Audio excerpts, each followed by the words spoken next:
Welcome everyone, welcome back to our channel. This is me Nikita Gupta, and today in this video we are going to start a new chapter which is periodic classification. So in this video we are going to understand introduction of that particular chapter, because this is the term 2 chapter and we have to understand कि what is the need of this particular chapter. देखो बच्चों, एक बहुत अच्छी चीज़ याद रखना, हमेशा कोई भी चीज़ को ना इसलिए मत पढ़ा करो क्योंकि वो आपके सिलेबस का पार्ट है। कभी भी पढ़ो कोई चीज़ को तो ये सोच करके पढ़ो कि आज कुछ नया सीखने जा रहे हो, आज कुछ नया पढ़ने जा रहे हो। इससे क्या होगा कि आपका जो एक्साइटमेंट लेवल है वो बढ़ जाएगा, और जब आपके एक्साइटमेंट लेवल में कुछ हार्मोन्स है, जैसे हम कहते हैं एपिनेफ्रिन, अगर वो आपकी बॉडी में बढ़ा रहता है ना, तो आपको जो चीज़ें कम समय में समझ में आने वाली थी, वो चीज़ों की जो स्पीड है समझने की वो थोड़ी बढ़ जाती है। तो हमेशा ये चीज़ सोच करके कोई भी चीज़ को पढ़ना है या समझना स्टार्ट किया करो कि वो चीज़ आपको पता नहीं है। इससे आपका इंटरेस्ट बना रहेगा और आपको वो चीज़ जल्दी और ज़्यादा अच्छे तरीके से समझ में आएगी। तो स्टार्ट करते हैं।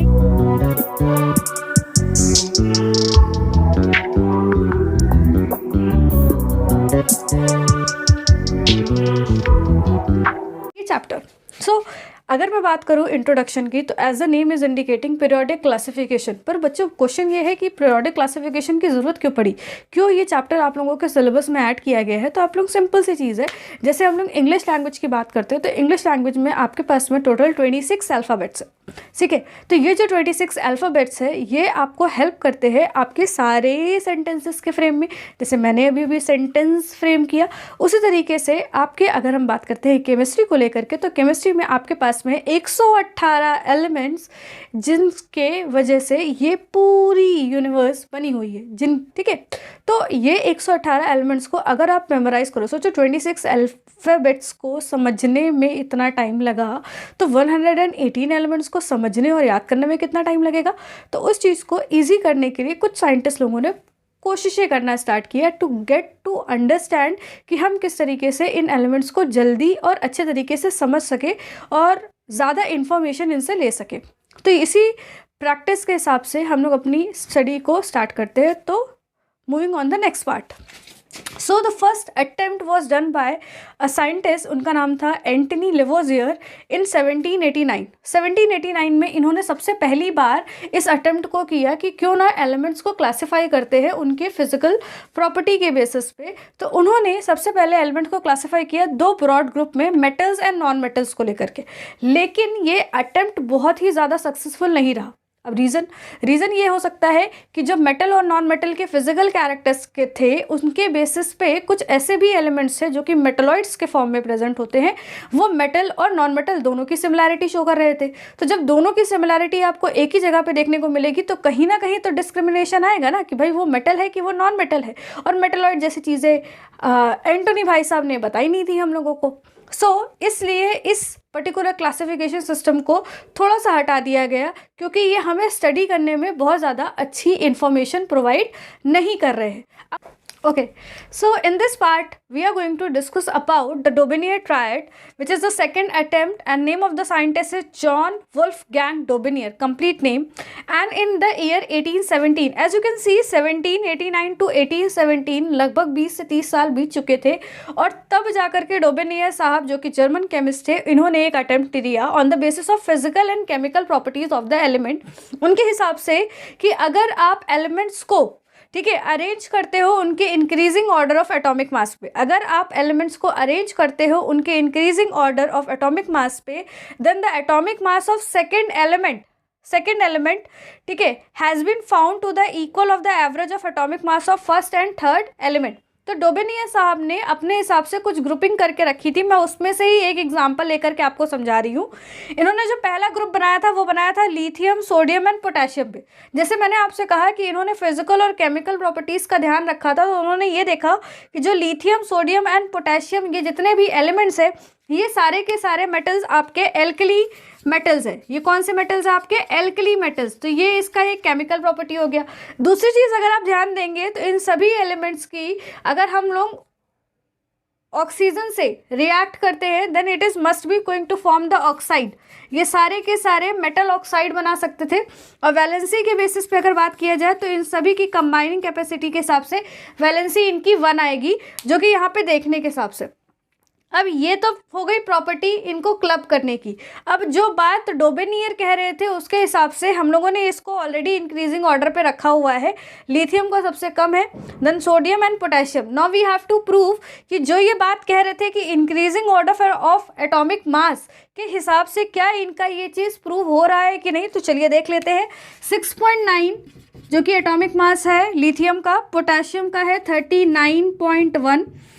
इन दोनों को जोड़ते हैं and then what we will get 46/2 which is 23 unit. ठीक है, atomic mass of sodium become 23। अब भाई 23 उस हिसाब से अगर देखा जाए तो बहुत अच्छी बात है, डोबेनियर साहब ने बहुत बढ़िया काम किया। क्यों? क्योंकि डोबेनियर के हिसाब से जो वो प्रूफ करना चाहते थे वो उन्होंने प्रूफ कर दिया था। चूंकि उन्होंने 3 एलिमेंट्स की ग्रुपिंग की थी इसीलिए इसको ट्रायड कहा था, और इनकी जो लॉ थी उसको उन्होंने डोबेनियर ट्रायड का नाम दिया। लेकिन क्वेश्चन अराइज करता है कि क्या इनकी जो ग्रुप की सिमिलैरिटी थी क्या वो हर बार एक जैसी आ रही थी? तो क्यों ना 1 या 2 और एग्जाम्पल्स हम लोग ले लेते हैं और उसके हिसाब से हम लोग इसको आगे कंक्लूड करेंगे। Okay, now you can see the another 2 groups I have taken. ठीक है, जो पहला ग्रुप था उसमें मैंने सिर्फ एलिमेंट्स के नाम लिखे हुए हैं। पहला है कैल्शियम, स्कैंडियम एंड बेरियम। अगर हम बात करें कैल्शियम, स्कैंडियम और बेरियम को लेकर के, ये सारे के सारे आपके एल्कलाइन अर्थ मेटल्स है। अगर सिमिलैरिटी ढूंढने की बात है तो चलिए ठीक है, ग्रुपिंग इज गुड।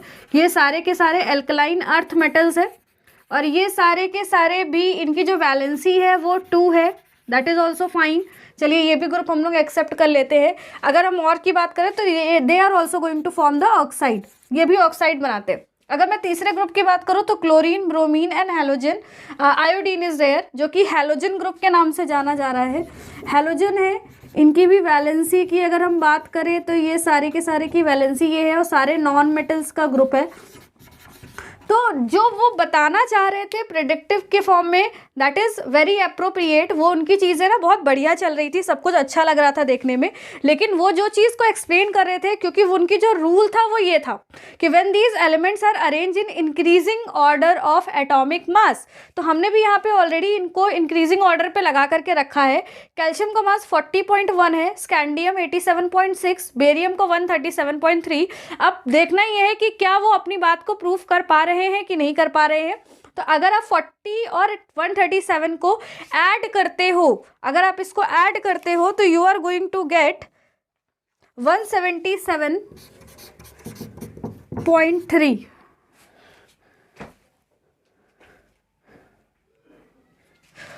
और एक्चुअली 4।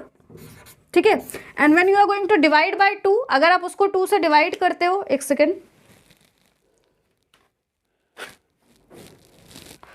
ओके 177.4 डिवाइडेड बाय 2 अगर आप करते हो then you are going to get the answer as a 88.65।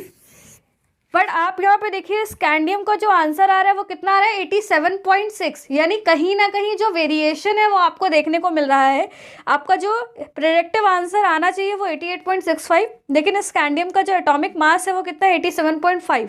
तो यानी कहीं ना कहीं 1 पॉइंट के लगभग का एक जो डिफरेंस है वो आपको देखने को मिल रहा है।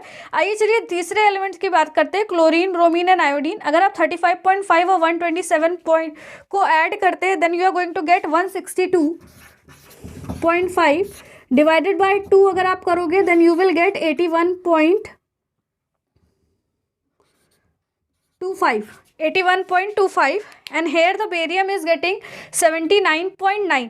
यानी कहीं ना कहीं सिर्फ पहले ग्रुप को छोड़ करके बाकी दोनों ही ग्रुप्स में वो अपने एटॉमिक मास के लॉ को खुद ही जस्टिफाई नहीं कर पा रहे थे, and that is why it is not more acceptable. हाँ, the idea of similarity between physical and chemical property is acceptable, तो उसको उसके लिए उनको अप्रिशिएट किया गया, लेकिन कुछ लिमिटेशन भी थी। जैसे उन्होंने कहा कि जो भी एलिमेंट्स अगर आप उनको इंक्रीजिंग ऑर्डर में अरेंज करते हो तो जो सेकेंड एलिमेंट होगा उसका मास उसके बराबर हो जाएगा।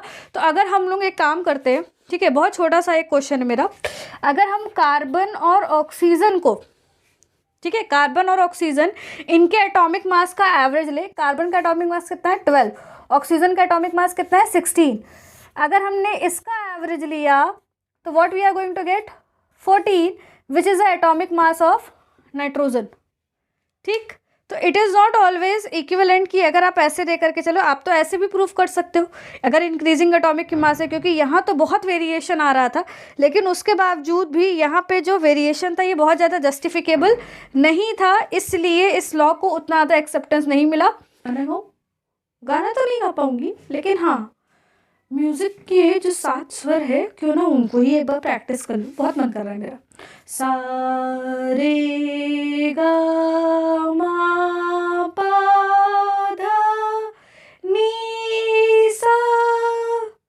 भाई छोड़, क्लास छोड़ के मत जाना कि है ये आपके आगे के जो लॉ है ये उसका एक छोटा सा एक प्रिंसिपल है। मतलब कि जो ये साइंटिस्ट हैं जिनका नाम है John Newland, in 1866 he was a British chemist.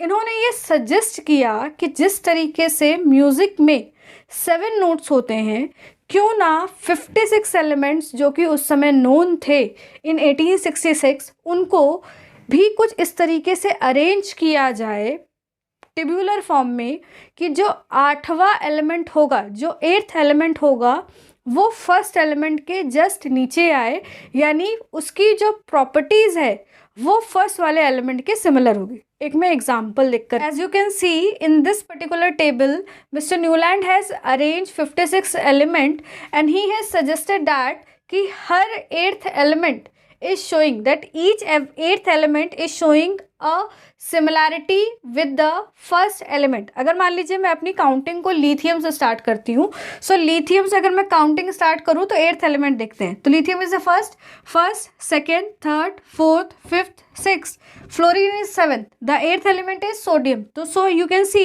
The 8th element is exactly coming down the lithium, so it will be representing the same chemical properties which will be having or has lithium is having। तो lithium की अगर हम बात करें तो lithium is a alkali metal, तो sodium is also a alkali metal। we can talk कि lithium is having the valency of 1, then sodium is also having the valency of 1। lithium is going to form the oxide along with the oxygen, then sodium can also form the oxide। and if we talk about the again one more time repetition we can count, so if we can start with the sodium, so sodium is the first element, 1 2 3 4 5 6, chlorine is 7th, then 8th is your potassium, and again this potassium is showing that same thing, that lithium, sodium, potassium। अगर आप देखो तो ये same triad है जो कि डोबेनियर ने explain किया था, तो उस हिसाब से तो इसकी प्रॉपर्टी सेम ही होने वाली है। तो इनके हिसाब से भाई न्यूलैंड ने जो थ्योरी हमको दी वो तो अच्छी लग रही है, तो इसी सेम चीज़ को उन्होंने और भी एलिमेंट्स के साथ में जस्टिफिकेशन करना स्टार्ट किया। Then he is not able to give something, पर जो आइडिया था टू अरेंज द एलिमेंट, मैं फिर से बोल रही हूँ, जो पॉजिटिव पॉइंट था वो ये था कि जो आइडिया इन्होंने दिया to arrange the elements on the basis of similar chemical properties in the tabular form was acceptable and was appreciated by everyone, क्योंकि ये आइडिया अभी तक किसी ने दिया नहीं था। तो उनका ये जो आइडिया था इस तरीके से एलिमेंट्स को एक्सप्लेन करने का या अरेंज करने का, वो बहुत ही ज़्यादा एक्सेप्टेबल था, लेकिन he has some limitation also. अब वो लिमिटेशन क्या थी वो हम लोग पहले समझ लेते हैं। अब लिमिटेशन वर्ड क्या होता है मैं वो भी आपको क्लियर करना चाहूँगी। लिमिटेशन का मतलब है कि इनकी थ्योरी में किस तरह की कमियाँ आई कि इसको करेक्शन की ज़रूरत पड़ी।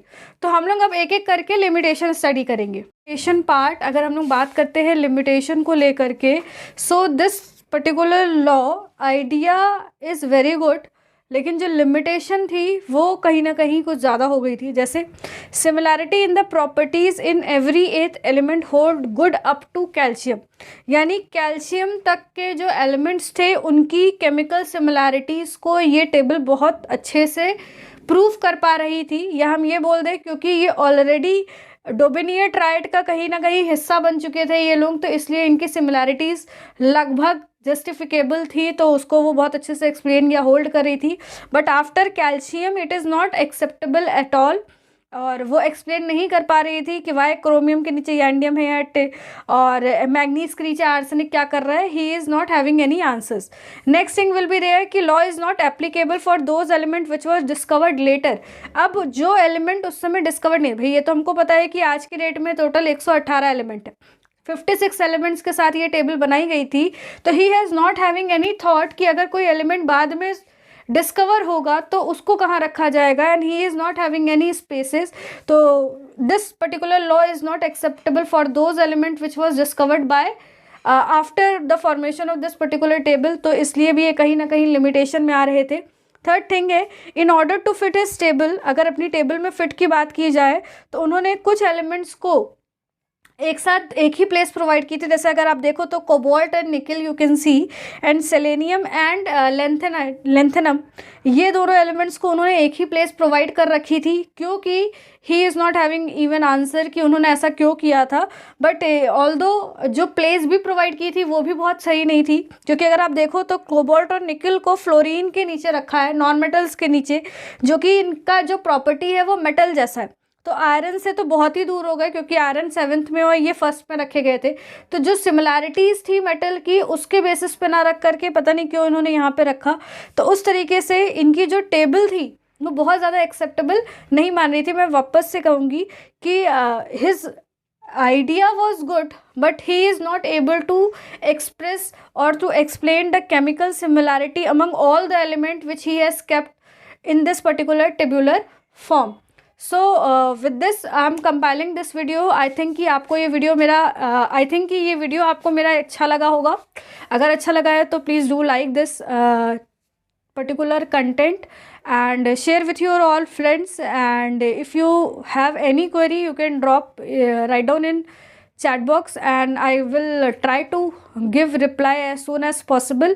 और अगर आप चाहते हो कि मैं इस चैप्टर को कंटिन्यू करूँ तो please give me likes as much as you can, and write down in comment also कि अगर आपको इसके क्वेश्चन आंसर्स भी चाहिए इस पर्टिकुलर चैप्टर से related. Thank you for watching.